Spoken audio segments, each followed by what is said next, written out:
Těchto 7 aut má tajemství, které vám prodejci neřeknou. Jsou navržena tak, aby se rozbila přesně po vypršení záruky. Dnes odhalím, co to je a kolik vás to bude stát. Ne, to nejsou názory. Tato data pochází z nezávislých dílen a zoufalých skupin majitelů na Facebooku, kteří už účet zaplatili. A jedním z nich je nové italské auto, které si všichni objednávají. Ale nejdřív si udělejte screenshot tohoto videa. Budete to potřebovat, až si budete muset vybrat své další auto, protože to, co vám teď řeknu, vám doslova může ušetřit tisíce eur.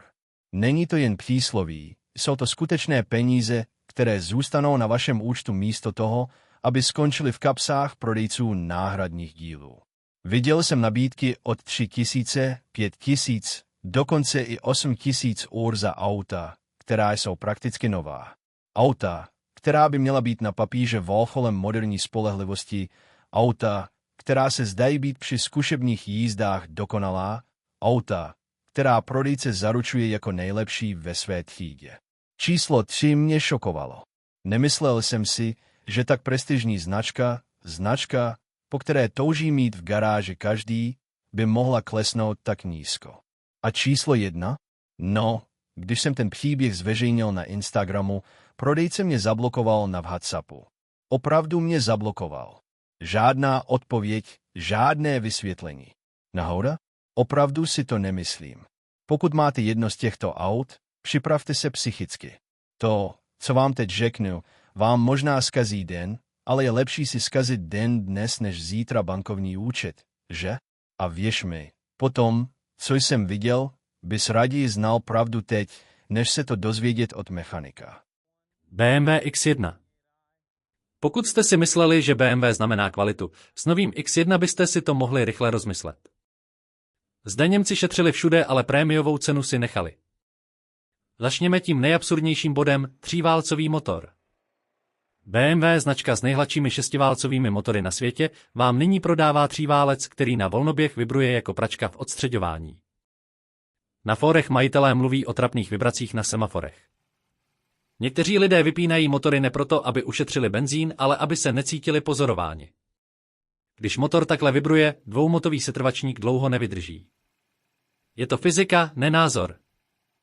Je navržen tak, aby tlumil běžné vibrace, nikoli neustálé zemětřesení. Výsledek kolem 80 000 kilometrů je připravený k vyhození.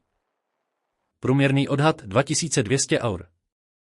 A nemůžete namontovat inteligentní jednohmotový setrvačník, protože elektronika BMW zblázní.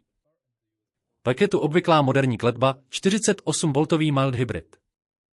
Vše je s tímto X1 propojeno, start a stop, rekuperace energie, zrychlení, klimatizace s vypnutým motorem, předklimatizace z aplikace.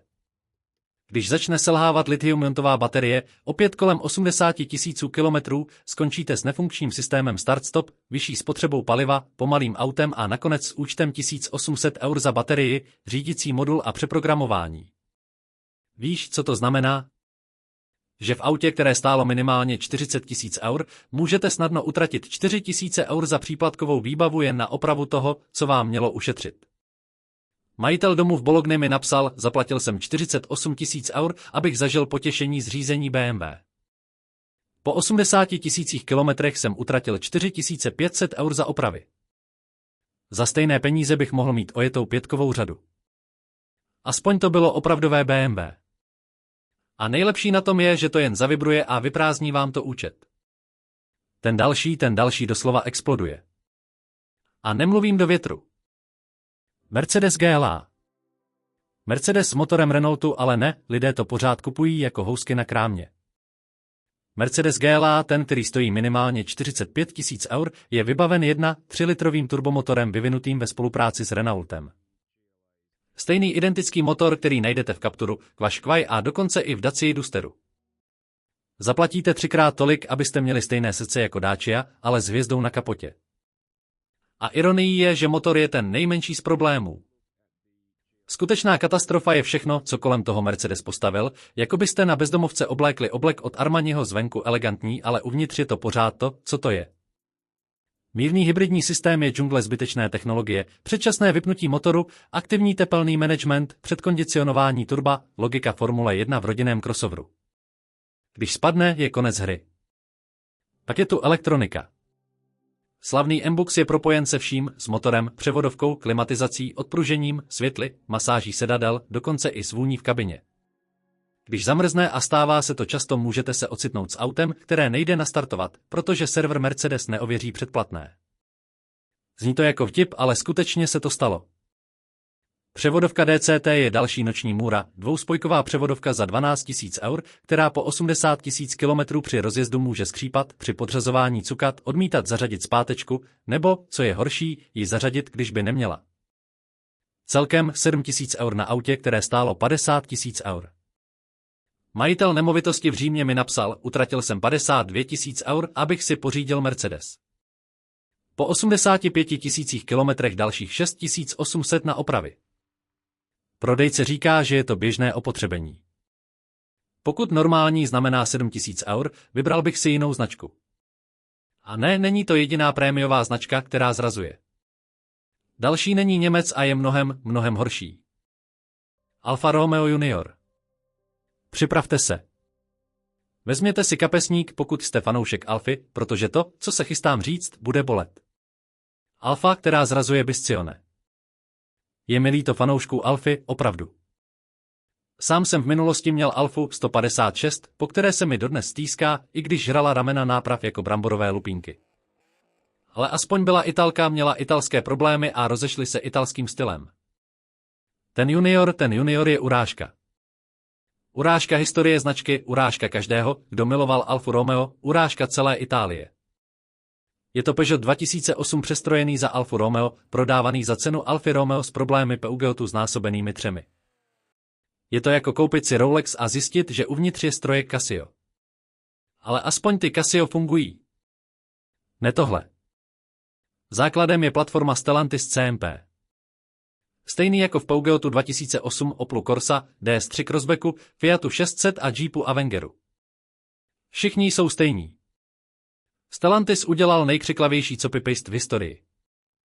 Je to jako ty školní úkoly, kde jen změníš jméno, ale učitel si toho všimne. Jediný rozdíl je, že tady jsme profesoři a za to privilegium, že si z nás dělají legraci, platíme 30 000 eur. Mírný hybridní systém je stejná katastrofa jako v Jeepu Avengeru, ale jeho oprava stojí o 30% víc. Proč? Protože je to Alfa Romeo, zlato. Platíte za značku. Ten software je plný chyb jako les v létě. Auto se dostává do ochranného režimu pro všechno, je příliš horko, ochrana. Je příliš zima, ochrana. Prší, schovej se. Je slunečno, chraňte se. Dýchej, ochrana. Ale víš, co je ten skutečný problém? Chtěli to udělat sportovnější, dali tam tuší odpružení, agresivnější software a více vysoce výkonných komponentů. Výsledek? Vše se dřív rozbije a stojí víc. Je to jako dát turbo do pandy a pak se divit, když motor exploduje. A víš, co je na tom nejhorší? Prodávají to jako návrat Alfy Romeo. Kde je vrácení? Do dílny? To je zaručeno. Jeden prodejce Alfy, kterého znám, mi řekl, už teď vidíme problémy s auty, která mají najeto 30 000 kilometrů. Elektronický systém je síto, ale Stellantis nám řekl, abychom to zlehčovali a svalovali vinu na zneužití. Zneužití? Chci říct, pokud to použiješ, je to zneužití. To je to, co mě nejvíc štve. 3 vozy z tohoto seznamu Fiat 600, Jeep Avenger a Alfa Romeo Junior sdílejí přesně stejnou vadnou platformu. Fiat 600. Začněme jemně, 2800 eur jako náhrada škody. Ano, řekl jsem pouze 2800 eur, protože ve srovnání s tím, co uvidíte později, je to jen almužna. Nový Fiat 600, ten s emotivními reklamami, návrat legendy, reklama s Bocelim, je ve skutečnosti italský jen cenou, protože pod karoserií je tak francouzský jako bageta pod Eiffelovou věží. Platforma Stellantis CMP stejná jako u Peugeotu 2008, Opelu Corsa, DS3 a Jeepu Avengeru. Skopírované a vloženo s změněným logem. Jeho achilovou patou je 48V mild hybridní systém. Po 70 000 kilometrech začne zlobit. Integrovaný starter alternátor, který by vám měl na papíře ušetřit palivo, stojí 1400 eur. Jen ten kousek. Neexistuje kompatibilní díl, jedná se o proprietární součástku Stellantis, buď zaplatíš, nebo jdeš pěšky. Pak je tu kvalifikovaná pracovní síla, jsou vyžadovány oficiální diagnozy, software Stellantis, roční licence za 5000 eur a postupy, které se mění každých pár měsíců. Výsledek práce za 2000 eur, pokud vše půjde dobře. A není konec. 48V baterie často koliduje s hlavní řídicí jednotkou. Je to jako snažit se, aby si Windows rozuměl s macOS, nerozumí si. Přeprogramování stojí dalších 800 eur a ve 30% případů se problém vrátí během několika týdnů. Paradox? Fiat to inzeruje jako lidový vůz. Je škoda, že si průměrný člověk stěží může dovolit náklady na údržbu, jako má Mercedes třídis, protože mezi díly a prací utratíte, jako byste prémiové auto skutečně vlastnili, ale bez toho, abyste ho ve skutečnosti měli. Majitelé na fórech jsou již v pohotovosti, po několika měsících přestane startovat a zastaví se, spotřeba paliva se zvýší o 30%, náhodné kontrolky, hysterické zvuky. A odpověď prodejců zní, je to normální, usazuje se hybridní systém. Úpravy na novém autě za 28 000 eur? A věř mi, ve srovnání s tím, co přijde dál, je to opravdu jen předkrm. Range Rover Evoque. To mě opravdu šokovalo. U Range Roveru očekáváte problémy jako déšť v Londýně, ale nečekáte cenu utrpení. Range Rover Evoque 2024 je dokonalé auto, pokud chcete nenávidět své bankovní konto. Srdcem katastrofy je motor Ingenium, ušlechtilé jméno, pekelné výsledky. Je to živá sbírka všeho, co se může v moderním motoru pokazit. Začněme distribučním řetězcem, neláme se, pomalu se natahuje, milimetr po milimetru, až praskne. Když to skočí, písty a ventily se rozloučí. Citát 3800 eur na preventivní výměnu, 8000, pokud počkáte, až exploduje. Pak je tu chlazení, tragický vtip. Plastové trubky praskají teplem. Nejdřív se potí, pak kapou, pak tečou, pak se rozbijou. Na dálnici v létě s rodinou. Oprava 2000 eur.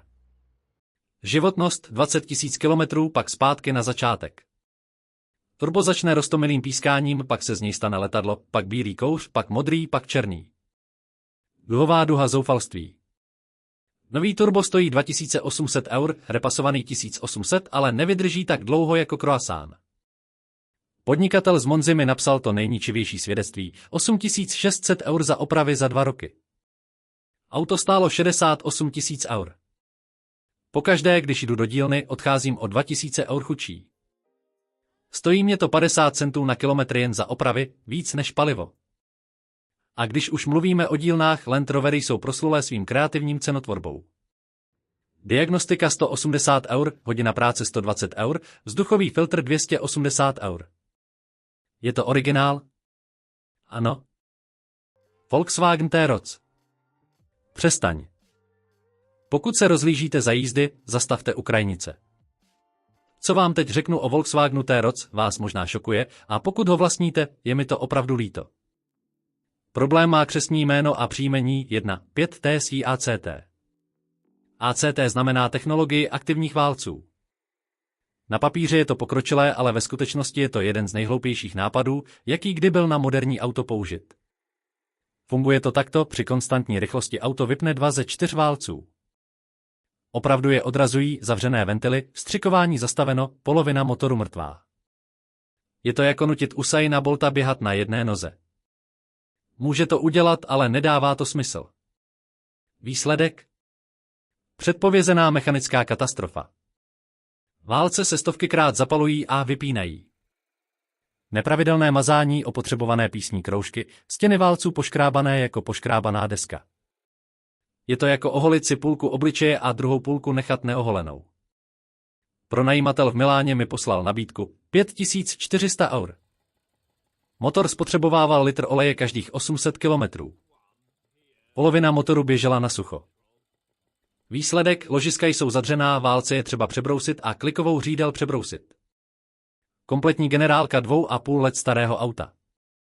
A víš, co je na tom nejabsurdnější? Volkswagen ví. Zákon o ACT je v verzích z roku 2025 zrušen. Zmizel. Náhoda? Je to přiznání viny, aniž by to bylo řečeno přímo. Ale pro ty, kteří mají T-Roc z roku 2023? Tvoje problémy. A když půjdete k prodejci, odpověď je vždy stejná, spotřeba oleje je u moderních motorů normální. Fyziologické? Dědečkovo typo z roku 1992 nepotřebovalo přidat ani kapku oleje po dobu 10 000 kilometrů. Golf 4 TDI mého otce spotřeboval půl litru na 10 000 kilometrů. A teď najednou je normální pít olej jako závodní kolo. Skupiny na Facebooku jsou plné zoufalých majitelů, používám víc oleje než benzínu. Kde je ta kvalita Volkswagenu? Olej za 280 € za 6 měsíců, víc než pojištění. A ty si pořád myslíš, že 5400 € je hodně? Ne, právě vstupujeme do nejlepší čtyřky apokalypsy. Další auto nežere olej, to další se opravdu rozbije. Pokud jste se sem dostali, patříte mezi 23% lidí, kteří nakupují bez průzkumu. Většina lidí už klikla pryč, vrátila se k sledování kočičích videí nebo chlapů, co renovují rezavá auta. Nechceš znát pravdu. A pravda je, že další 4 auta jsou všechna od skupin, které velmi dobře znáte a pravděpodobně jim důvěřujete. Značky, o kterých jste snili jako dítě, značky, které představují symboly statutu, značky, které vás finančně zruinují. Komentujte druhá část, pokud chcete druhou část s ojetými auty, kterým se vyhnout, a věřte mi, ten seznam je ještě horší. Jsou ojetá auta, která vypadají jako neuvěřitelné nabídky, ale jsou to tikající časované bomby. Auta, která vám prodejci ojetě nutí koupit, protože jsou spolehlivá. No, spolehlivý jako politik během volební kampaně. Ale teď se soustřeďme, další 4 jsou naprosto nejhorší. Jsou to auta, která stojí tolik jako dvoupokojový byt na okraji města a rozbíjejí se jako hračky z blešího trhu. Auta, která vídám na silnici každý den a říkám si, chudák Kristus, netuší, co ho čeká. A to nejhorší na tom je, že jsou to všechno auta, která si lidé kupují, aby se předváděli kvůli statusu, prestiži a nakonec mají prestiž v tom, že si musí vzít půjčku na opravy. Jeep Avenger. Vyhrálo dílenské auto roku 2023. Toto ocenění je důkazem toho, že automobiloví novináři jsou buď koupení, neschopní nebo obojí. Pravděpodobně se autem projedou 20 minut po okruhu, najedí ústřice na bufetu Stellantis a odhlasují. Jeep Avenger je důkazem toho, že můžete dát dohromady všechny možné nedostatky v autě a přesto ho prodat. Stačí správný marketing a cena je koupená. Převodovka EDCT je přesně ta samá katastrofa, kterou dali do Renegade a 500X. Přesně stejná katastrofa. Nic nezměnili, nic nezlepšili. Je to jako po Titanicu, postavili Titanic 2 se stejným problémem s ledem, ale s tím, že řekli, tentokrát se ledovcům vyhneme. Jistě převodovka začíná mít problémy kolem 40 000 kilometrů.